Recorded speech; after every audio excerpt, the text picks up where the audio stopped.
आप सभी का बहुत बहुत स्वागत है रिपब्लिक भारत संवाद में। और संवाद में आज हमारे साथ अमीश जी हैं।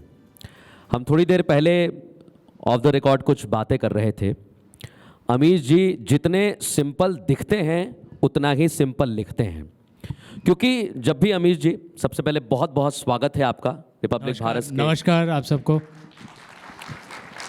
अमीश जी, जैसा देखा हमने पौराणिक कथाएं, जितने भी युवा इस समय हमारे साथ बैठे हैं, आपकी किताबें उनके पास ज़रूर आई होंगी, लेकिन पुराणों में हमने संस्कृत पढ़ी, संस्कृत को सुना, लेकिन उसे समझना युवा पीढ़ी के लिए इतना आसान नहीं था।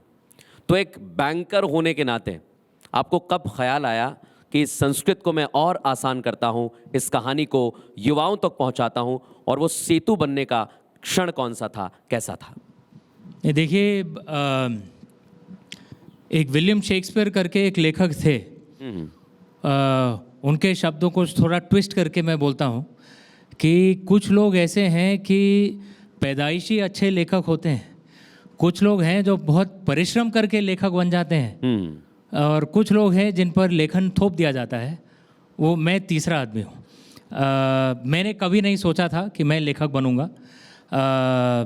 और जब बचपन में स्कूल कॉलेज में जी मेरे जो मित्र हैं वो स्कूल कॉलेज सब पूछते हैं, सच बता एक्चुअली किसने लिखा है? क्योंकि बचपन में मैंने कुछ ये काबिलियत नहीं दिखाई थी क्रिएटिविटी की। लेकिन हाँ, घर का माहौल बहुत धार्मिक था। मेरे बाबा जी, पिताजी के पिताजी विश्वनाथ जी में पंडित थे, बीएचयू में पढ़ाते थे। मेरे माता पिता, उनका हिंदी मीडियम में उन्होंने पढ़ाई की थी, हिंदी मीडियम में। अंग्रेज़ी मीडियम में पढ़ने वाले हमारी सबसे पहली पीढ़ी थी। अच्छा। तो माँ हरदम कहती थी कि बाहर जाके तुम सीखोगे कि अंग्रेज़ी वालों के सामने तुम सहमोगे कैसे नहीं, लेकिन घर में भारत ही होगा। घर में हमारी भाषा होगी, घर में हमारी परंपराएं होंगी, हमारी संस्कृति होगी। तो सब ज्ञान तो था मेरे पास, क्योंकि परिवार से सीखा था। हाँ। कभी सोचा नहीं था कि लेखक बनूंगा, और ये तो शिव जी का आशीर्वाद है। इसलिए मैं बार बार कहता हूँ, अगर मैं लेखक बन सकता हूँ तो कोई भी बन सकता है। ये बहुत बड़ी बात कह रहे हैं। हमारे बीच में आलोक जी भी बैठे हुए हैं, और हमने भारत के साहित्यिक परंपरा को देखा। अगर मैं आपको रोक दूं, क्योंकि आलोक जी ने एक बहुत बहुत सुंदर एक अनुवाद किया था तांडव स्तोत्र का। बिल्कुल। और आशुतोष जी ने उसे स्वर दिए थे उसे। हाँ भाई, आज ही पता चला कि आलोक जी ने रचना की थी उसकी, क्योंकि जब पहली बार, आप बस तालियों से अभिनंदन कीजिए आलोक जी का, जब पहली बार मैंने सुना था, कोई भी शिव भक्त हो, यहाँ पे हम लोग तांडव स्तोत्र सुनते हैं तो रोंगटे खड़े हो जाते हैं। बिल्कुल। रावण ने रचना की थी उसकी। मैं आपकी तुलना रावण से नहीं कर रहा हूँ। लेकिन इन्होंने इतने सुंदर तरीके से उसे हिंदी में अनुवाद किया और मीटर भी पकड़े रखा। आसान नहीं है, मीटर में लिखना ज़रूरी है। और अमीश जी, जैसा आलोक जी ने उसका अनुवाद हिंदी में किया है, आपने भी पौराणिक कथा को अपने शब्दों में पिरोया है, लेकिन ऐसे पिरोया कि युवा पीढ़ी को वो समझ में आ सके। आपने भगवान शिव के लिए लिखा, आप भगवान श्री राम के लिए लिख रहे हैं। क्या आपकी नज़र में, क्योंकि आप उन्हें नायक बताते हैं, देवता स्वरूप ना बताएं, ये आप छोड़ते हैं लेखक के तौर पे कि आप क्या युवाओं को संदेश देना चाहते हैं, तो ये ख्याल कैसे आया आप? देखिए, हमारी परंपरा में देवत्व को देखने के बहुत बहुत भिन्न भिन्न तरीके हैं। बिल्कुल। एक निर्गुण निराकार देव होते हैं, एक आकार होते हैं। क्योंकि निर्गुण निराकार को समझना मुश्किल होता है बिल्कुल आम लोगों के लिए। तो आकार होते हैं, क्योंकि प्रभु अपने दया करके एक आकार लेते हैं ताकि हम उनको समझ पाएं। और तीसरा होता है अवतार, जैसे अंग्रेजी लोग बोलते हैं एवटार। तीसरा वो तरीका है, लेकिन चौथा जो मुझे बहुत प्रेरित करता है कि हम सब में भगवान है। ये नमस्ते शब्द कोई अनुवाद करेगा हमारे लिए? क्या अनुवाद है नमस्ते का? नहीं, चरणों में नहीं, लेकिन कई एकदम, इनके लिए तालियां। एकदम सही कहा आपने, क्योंकि नमस्ते का मतलब है नमस्ते, मैं आपके अंदर के देवत्व को नमन कर रहा हूँ, नमन करता हूँ। तो ये मैं मान रहा हूँ कि आपके अंदर देवत्व है। बस देव और हम में बस ये फर्क है कि हम अपने अंदर के देवत्व को समझ नहीं पाए। तो चिदानंद रूप शिवोहम शिवोहम हमें अपने अंदर के देवत्व को समझना है। तो देव की कहानियों को क्यों ना ऐसे समझें कि वो हमारे लिए एक तरह के रोल मॉडल हैं कि हम उनसे क्या सीख सकते हैं, कि हम भी उनकी तरह थोड़ा सा बन जाएं, तो फिर इंसान बेहतर होगा। मुझे ये जो धारणा है मुझे प्रेरित करती है, इसलिए अपनी पुस्तकें सब इसी फलसफे से लिखता हूँ। अमित जी, आपने बहुत अच्छी बात कही कि सबके अंदर देव है और सबके अपने अपने स्वरूप होते हैं भगवान को देखने के। बाबा तुलसीदास जी ने लिखा भी है, जाकी रही भावना जैसी प्रभु मूरत देखी तनित। तो मैं यही पूछना चाह रहा हूँ कि जब आपने उस मूरत को देखा और जब आपने पहली किताब लिखी तो आपको लग रहा था कि इतनी फेमस हो जाएगी, लोग इसे इतना पढ़ेंगे, लोग इसे समझेंगे? क्या आपने कभी ऐसा सोचा था अमित जी? अरे मैंने सोचा नहीं था कि प्रकाशित भी होगी। मैं तो बस यही आश्चर्यचकित रहा कि भाई ये कहानी आ कहाँ से रही है। हाँ। और मेरे परिवार भी, क्योंकि देखिए मेरे पिताजी बहुत सुंदर कविताएं लिखते थे, स्वर्गवासी मेरे लेट पिता, और सिर्फ मेरी माँ के लिए लिखते थे वो, उर्दू और हिंदी में बहुत सुंदर लिखते थे। मेरे दादा, मेरे बड़े भाई वो भी लिखते हैं। मैंने कभी नहीं लेखन किया था, कभी भी नहीं। तो परिवार को भी आश्चर्य हो रहा था कि भाई अमीश कैसे लिख रहा है, मुझे भी आश्चर्य हो रहा था कि मैं कैसे लिख रहा हूँ।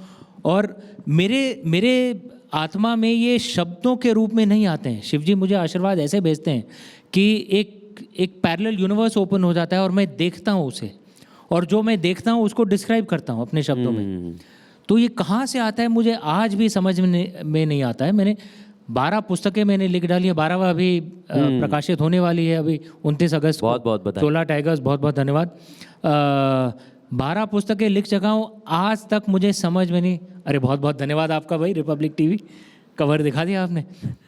इसे बोलते हैं स्मूथ मार्केटिंग। बिल्कुल। अच्छा अमित जी, एक चीज़ तो अभी भी मुझे समझ में नहीं आता है कि ये दर्शन जो है ये खुलता कैसे है मेरे लिए।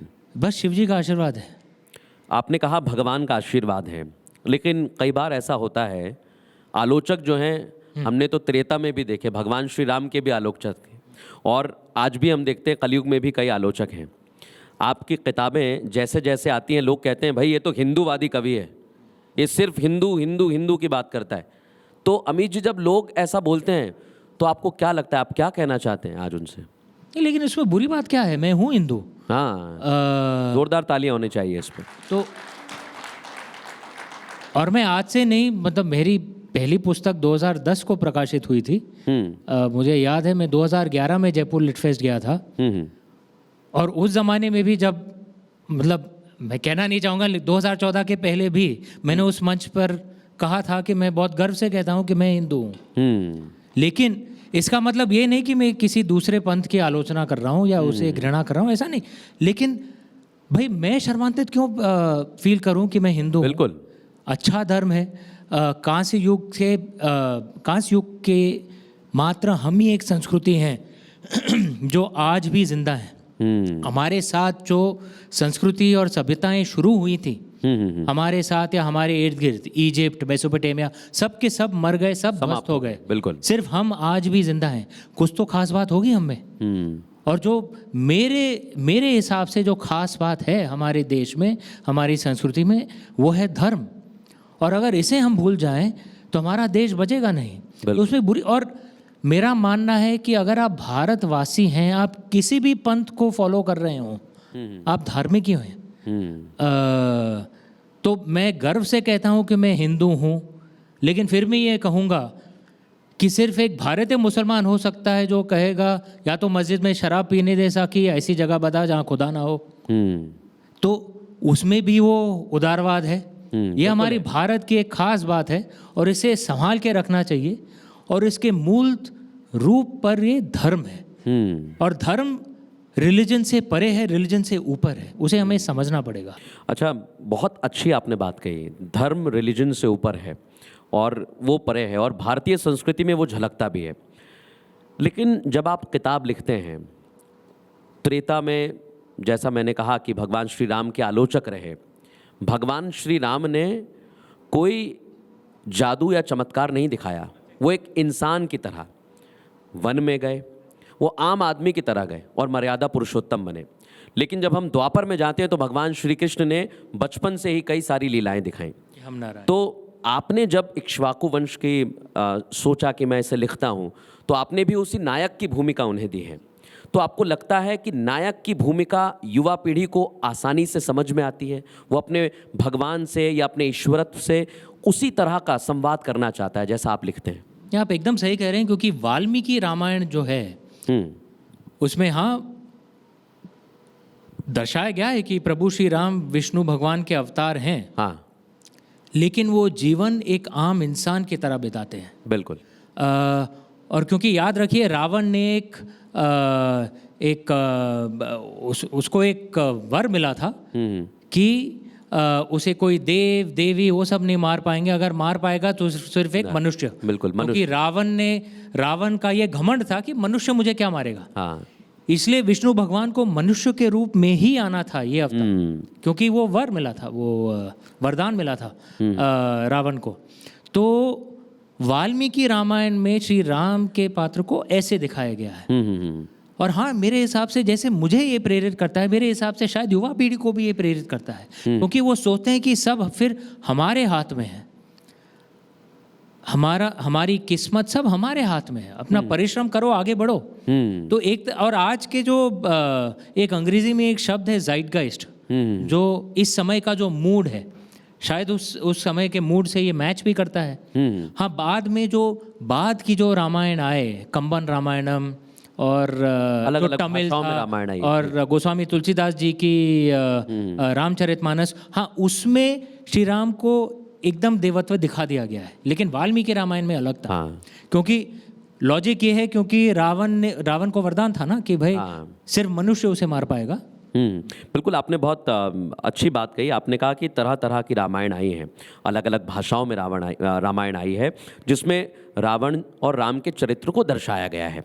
लेकिन जब आप भगवान श्री राम का चरित्र देखते हैं और आज का भारत जब भगवान राम को देखता है, और हाल ही में हमने देखा राम मंदिर की प्राण प्रतिष्ठा हुई, लेकिन अमीश जी, कुछ लोग हैं इस देश में जो प्राण प्रतिष्ठा पर सवाल उठा देते हैं, जो मूर्ति पूजा पर सवाल उठा देते हैं, उनके लिए आप क्या कहना चाहेंगे? हाँ, एक्चुअली बड़ा अच्छा सवाल पूछा आपने, और ये एक्चुअली एक लिटफेस्ट में मेरे एक युवा पाठक ने भी पूछा था मुझसे। अच्छा। और वो अपने मित्रों के साथ था, दिख रहा था कि कॉलेज का बच्चा है, और उसने कहा था, अंग्रेजी में मुझसे पूछा था कि Amish, I am a very proud Hindu, I love your books, and then he repeated, I am a very proud Hindu, but I am obviously not an idol worshipper. तो मैंने पूछा उसे, भाई मूर्ति पूजा में क्या खराबी है? तो उसने कहा, नहीं, obviously idols are not gods, there is no god in that. पत्थर में थोड़ी होता है। तो लिटफेस्ट था, उसके मित्र थे, I didn't want to embarrass him. लेकिन मैं अपनी दीदी से ये बात कर रहा था, चर्चा कर रहा था कि भाई एक बच्चा है जो कह रहा है कि आई एम अ प्राउड हिंदू, फिर भी कह रहा है नहीं, मैं मूर्ति पूजक नहीं हूँ। तो क्या, और देखिए, बच्चों को क्या दोष दें अगर कोई उन्हें सिखा नहीं रहा है? बिल्कुल ठीक है, गलती हमारी पीढ़ी की है कि हम सिखा नहीं रहे कि मूर्ति पूजा इतनी अच्छी बात क्यों है। आप देखेंगे, इतिहास गवाह है, जो भी संस्कृतियाँ मूर्ति पूजक थीं, आम तौर पर उदारवाद रही हैं, लिबरल रही हैं, आम तौर पर। मैं सिर्फ भारत की बात नहीं कर रहा हूँ, आप विश्व भर में कहीं भी देख लीजिए। और कई बार एक्सट्रीमिज्म जो मूर्ति पूजा के खिलाफ हो जाते हैं, एक्सट्रीमिज्म कई बार वहाँ से आता है। भारत ने भी सहे ऐसे आक्रमण। बिल्कुल। और मेरे हिसाब से शायद क्या हुआ है कि अगर 1000-2000 साल से कोई मूर्ति पूजक सभ्यता ये बार बार सुनता रहे कि मूर्ति पूजा गलत है, और तुमने मूर्ति पूजा की तो मैं तुम्हें मार दूंगा, तुम्हारे मंदिर को तोड़ दूंगा, और हम अगला सवाल पूछते नहीं है कि भाई क्यों मार रहे हो? हाँ, मैं तुम्हारे ऊपर थोड़ी थोप रहा हूँ, मुझे करना है, तुम्हारा क्या भाई? ओके। और ये हम कभी पूछते नहीं हैं। और अगर बार बार आक्रमण आ रहे हैं तो कई शताब्दियों बाद शायद मूर्ति पूजक भी सोचने लगे, हाँ शायद इसमें कुछ गलती होगी, दिक्कत होगी, हाँ इसीलिए तो हम मर रहे हैं। ठीक है, क्योंकि कोई इसे डिफेंड नहीं कर रहा है। तो मेरी भावना दीदी और मैंने इसके ऊपर एक पुस्तक लिखी है, आइडल्स। हाँ, और हिंदी में उसका अनुवाद है मूर्ति पूजा। और उसमें हमने सब समझाया है कि मूर्ति पूजा के पीछे फलसफा क्या है, दर्शन क्या है, लॉजिक क्या है इसका, और क्यों मूर्ति पूजक सभ्यताएं आम तौर पर उदारवाद होती हैं। ये कोई एक्सीडेंट नहीं है, ये डिज़ाइन में है। बिल्कुल। तो इसके ऊपर मैंने एक पूरी पुस्तक लिखी है और मैं गर्व से कहता हूँ हाँ मैं मूर्ति पूजक हूँ, इसमें खराबी क्या है। बिल्कुल, यही ज़ोरदार तालियां होनी चाहिए। यही भारत है और यही हमें धर्म सिखाता है, यही हमें भारत की संस्कृति सिखाती है। अमीश जी, क्योंकि आज के युवा हैं और अगर मैं इनसे कहूँ कि वाल्मीकि रामायण किसी ने पढ़ी होगी तो मुझे नहीं लगता कोई इतनी रुचि उसमें दिखाता है, क्योंकि भाषा कठिन है। उसको सिंप्लीफाई किया बाबा तुलसीदास ने मानस के रूप में अवधि में, और उसे आप और ज़्यादा सिंप्लीफाई। नहीं, उनके साथ मेरा नाम मत लीजिए। नहीं, मैं सिर्फ यही कहना चाहता हूँ कि युवा पीढ़ी को आपने एक सेतु बनने का काम किया है ताकि वो समझें कि भारत है क्या, धर्म है क्या। क्या और भी आपकी तैयारी है? क्योंकि बहुत सारी ऐसी रचनाएं हैं, बहुत सारी ऐसे ग्रंथ हैं जो अभी आने चाहिए, युवाओं को पढ़ना चाहिए, उसके लिए क्या तैयारी आपकी? नहीं, देखिए 15 साल में मैंने 12 पुस्तकें लिख दी हैं इन विषयों पर, और भी लिखूंगा, शिव जी की कृपा रही।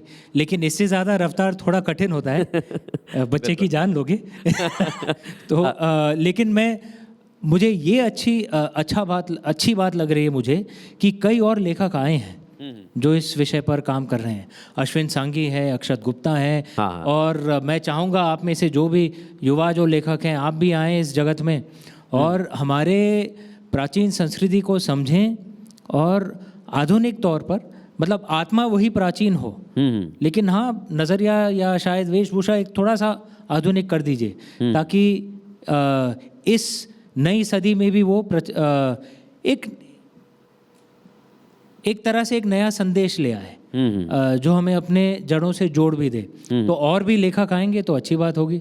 बहुत बहुत हम तो यही कहेंगे कि आपके मार्गदर्शन में और भी लेखक आएँ।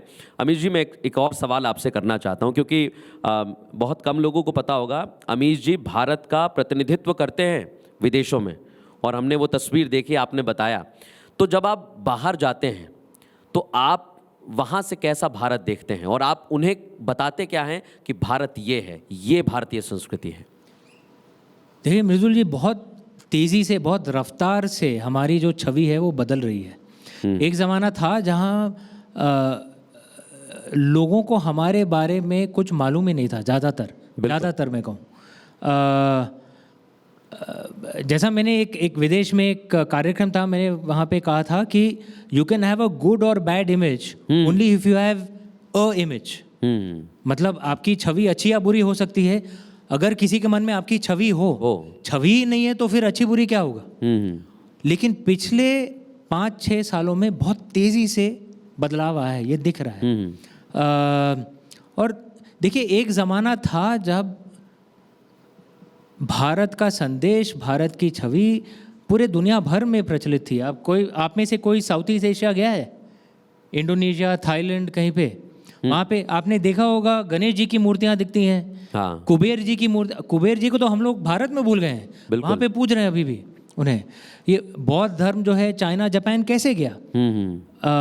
आजकल कई लोग हैं जो सोचते हैं कि पश्चिमीकरण करने से उनका थोड़ा ओहदा बढ़ जाता है, हो जाएंगे, हाँ। है ना। Don't call me Mukesh, call me Mike, है ना। ऐसे लोग हैं आजकल। एक ज़माना होता था जब साउथ ईस्ट एशियन चीनी अपने नाम को भारतीयकरण कर देते थे।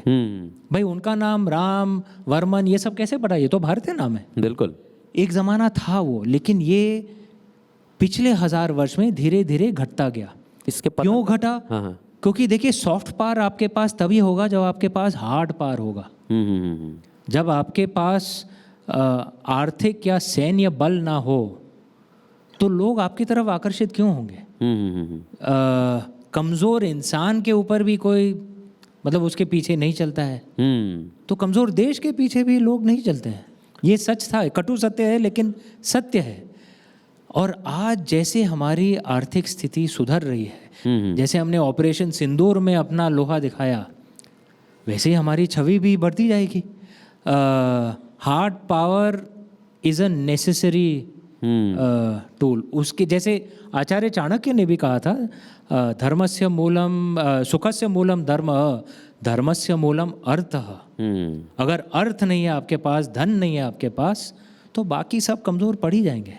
बहुत ज़ोरदार तालियां होनी चाहिए। अमित जी ने बताया है कि भारत कैसे बढ़ रहा है, और मैं चाहूँगा अमित जी, क्योंकि ये जो सफ़र हमारा शुरू हुआ है भारत का, ये बढ़ता रहना चाहिए, और मैं चाहूँगा उसमें आप जैसे लोगों का आना बहुत ज़रूरी है। तो युवाओं को आप कैसे प्रेरित करेंगे कि आपको इस दिशा में बढ़ना होगा? जैसे आपने कहा कि पश्चिमी सभ्यता हावी हो रही है, किताबों से माइथोलॉजी जो कहते हैं, मैं दरअसल माइथोलॉजी भी नहीं मानता, क्योंकि वो मिथ नहीं है, इतिहास है। इतिहास है, वो भारत का इतिहास है। तो ये जो थोपा जा रहा है अमित जी, इसे हम और कैसे दूर कर सकते हैं? आप युवाओं को क्या प्रेरणा देंगे? देखिए, ये ज़माना बदलाव, ये जो दौर से हम जो गुज़र रहे हैं, ये बदलाव का दौर है। कुछ सैकड़ों सालों तक पश्चिमी जो सभ्यताएं हैं उन हावी रही हैं, और उनके पास सत्ता थी, धन था, तो जाहिर है ये सब भी होगा। आप देखेंगे पूरे दुनिया भर में कई बार हम लोग सोचते भी नहीं हैं कि हमारे सोचने का ढंग भी किस तरह एक तरह से पश्चिमीकरण हो गया। आप सोचिए, पूरे दुनिया भर में ज़्यादातर जो फ्लैग्स हैं रेक्टेंगुलर क्यों हैं? हमारा जो प्राचीन फ्लैग होता था वो तो ट्रायंगुलर होता था। हाँ। नेपाल का किसी ने फ्लैग देखा है? वो कैसा है? वो प्राचीन धार्मिक फ्लैग जैसा है, लेकिन बाकी सब ट्रायंगुलर हो गए हैं। क्यों? क्योंकि पश्चिमी फ्लैग ट्रायंगुलर होते थे, और धीरे धीरे सब ये मैंने सरकार में कुछ सालों के लिए काम किया। जो पुराने सरकारी दफ्तरों में आप जाएंगे, आप अगर अमेरिका के किसी ऑफिस में जाएंगे, अगर मैप लगा है, विश्व भर का मैप लगा है, बीच में अमेरिका होगा। अगर आप यूके में जाएंगे तो बीच में यूरोप होगा, यूके होगा। ऑस्ट्रेलिया में जाएंगे, बीच में ऑस्ट्रेलिया होगा। भारत के अभी धीरे धीरे बदल रहा है, कई सरकारी दफ्तरों में मैप में आप देखेंगे बीच में भारत नहीं यूके है। मतलब ये समझ में भी नहीं आता है, हमारा इतना अंदर जो घुल गया है। और आज भी अगर आपको युवा पीढ़ी को अगर एक तरह से आकर्षित करना है तो थोड़ा बहुत मतलब पश्चिमी वेशभूषा शायद करना पड़ेगा। अगर मैं भगवा धोती या और कुर्ता पहन के आ जाऊं लिटफेस्ट में, शायद युवा पीढ़ी मुझे पड़ेगी नहीं, इसलिए जीन्स पहनना पड़ता है। तो देखिए, ये बदलाव का ज़माना है, और पश्चिमी जो संस्कृति थी धीरे धीरे घट रही है। एक ज़माना था जब अगर किसी की अंग्रेज़ी कमज़ोर थी तो थोड़ा हम लोग हिचकिचाते थे। मेरे माँ बाप ने हमें अंग्रेज़ी मीडियम में क्यों भेजा था? वो तो हिंदी मीडियम में पले बड़े थे, क्योंकि और माँ ने मुझे कहा भी था कि अंग्रेज़ी वालों के सामने तुम सहमोगे नहीं अगर उनके साथ पलोगे बढ़ोगे। बहुत बड़ी बात। लेकिन आज के दौर में अगर किसी की अंग्रेजी कमज़ोर है तो सीना ठोक के बोलता है, क्या हुआ, मेरी हिंदी तो अच्छी है। करेक्ट। तो ये बदलाव तो आए, धीरे धीरे बदलाव आ रहा है। देखिए, बदलाव अचानक नहीं होता है, धीरे धीरे होता है, और हम उस दौर से गुजर रहे हैं जब बदलाव आ रहा है। तो और ऐसा वक्त शायद 30-35 साल बाद ना हो, क्योंकि तब तक तो हम उच्च श्रेणी तक पहुंच गए होंगे। बिल्कुल। तो एक तरह से ये हमारी खुशकिस्मती है कि हम इस दौर से गुजर रहे हैं। और अमित जी, मैं कहना चाहूँगा सभी से कि जो आपने फ्लैग की बात बताई है, झंडे की बात बताई है, मुझे नहीं लगता कि इतना बारीक कोई सोच रहा होगा कि हम कितने ज़्यादा श्रिंक हो चुके हैं, हमारे विचार को दबाने की कोशिश की गई है। और ये मैं चाहूँगा ये बात दूर तक जाएगी। क्या अभी इस वक्त सिर्फ साहित्यिक जगत में नहीं, भारत हर तरह से अपने आप को बदल रहा है या बदलना चाहिए? और युवाओं से आप, जैसा भी मैंने कहा कि ये तो साहित्यिक प्रेरणा हो गई, लेकिन हम और अपने आप को कैसे बदल सकते हैं और अपनी सोच को कैसे बड़ा कर सकते हैं? देखिए, मेरे हिसाब से पिछले 1000 वर्षों में शायद ये सबसे बेहतरीन समय है एक भारतीय होने का। बिल्कुल, सबसे बेहतरीन, क्योंकि विश्व भर के जीडीपी में 1000 साल पहले हमारा कंट्रीब्यूशन होता था 35%। धीरे धीरे घटकर 15वीं सेंचुरी तक करीब 22% हो गया था। धीरे धीरे घटकर फिर अंग्रेज़ों का दौर आया तो और तेज़ी से घटा, 6% हो गया। और दुख की बात है कि आज़ादी के बाद और भी घटा एक्चुअली, शायद कई लोगों को ये मालूम है नहीं। आज़ादी के बाद 1980s में हमारा सबसे लोएस्ट पॉइंट आर्थिक जगत में विश्व भर में 1980s था। पूरे विश्व भर के हम सिर्फ 2-2.5% थे जीडीपी के। बिल्कुल। और तब से 1991 के बाद जो बदलाव आया है, अभी हम 8% पे हैं। शिव जी की कृपा रही और हमारी युवा पीढ़ी काम करते रहे, 20-25 साल में हम फिर से 15-20% तक तो पहुंच जाएंगे। बिल्कुल ज़रूर पहुंचेंगे। ये हम देख रहे हैं, ये दौर इस दौर से हम गुजर रहे हैं, तो अवसर इतने हैं हर किसी के लिए। अगर मतलब 30 साल पहले तो छोड़िए, 20 साल पहले भी अगर कोई कहता कि लेखन से कोई अपनी ज़िंदगी निकाल सकता है और बैंकिंग से ज़्यादा पैसा कमा सकता है लेखन से, तो लोग हंसते। मैं खुद लेखन की जगत में नहीं जाता उस समय में, लेकिन आज ये दौर गुजर रहा है। आजकल तो ग्राफिक डिज़ाइनर, सेफोलॉजी, पता नहीं किस किस जो फील्ड थे भी नहीं उस ज़माने में। तो अवसर इतने हैं युवा पीढ़ी के लिए, बस काम करने का मतलब वो जज्बा होना चाहिए और कैन डू स्पिरिट होना चाहिए। बिल्कुल, ये आगे बढ़ते ज़रूर रहेंगे। ये होना ही चाहिए। एक आखिरी सवाल करना चाहूँगा, क्योंकि जो सभी दर्शक बैठे हुए हैं और जो टीवी पे हमें सुन रहे हैं, उन्होंने आपकी किताबें पढ़ी हैं, लेकिन कई लोग होते हैं जो उन्हें चरित्र भी देखना चाहते हैं, चलचित्र में भी देखना चाहते हैं, तो उसके लिए क्या तैयारी, अगर आप बता सकें? मतलब ये मूवीज़, हाँ, मूवीज़ या फिक्शन या देखिए वो चित्रपट में तो एक डील हुआ था, एक्चुअली 2 डील हुए थे, लेकिन दुर्भाग्यवश वो पिक्चर बनी नहीं। राइट्स मेरे पास वापस आ गए हैं। वही मेरा मानना है, जब शिवजी चाहेंगे तभी होगा। तभी होगा। मेरा काम है पुस्तकें लिखना, मैं वही कर रहा हूँ। डॉक्यूमेंट्रीज भी बनाता हूँ मैं। लेकिन एक चित्रपट आ रही है कृष्ण भगवान के ऊपर, और वो अगले साल कृष्ण भगवान और शिव जी की कृपा रही तो अगले साल वो लोकार्पण हो जाएगा उसका। बहुत बहुत बधाई उसके लिए भी, और हम चाहेंगे कि आप ऐसे ही लिखते रहें। बहुत बहुत धन्यवाद। हमारा धर्म, हमारी पौराणिक कथाएं एक बार फिर से जीवंत हों, यही मैं आपको शुभकामनाएं देता हूं अमित जी। थैंक यू, बहुत बहुत धन्यवाद। बहुत बहुत धन्यवाद आपका।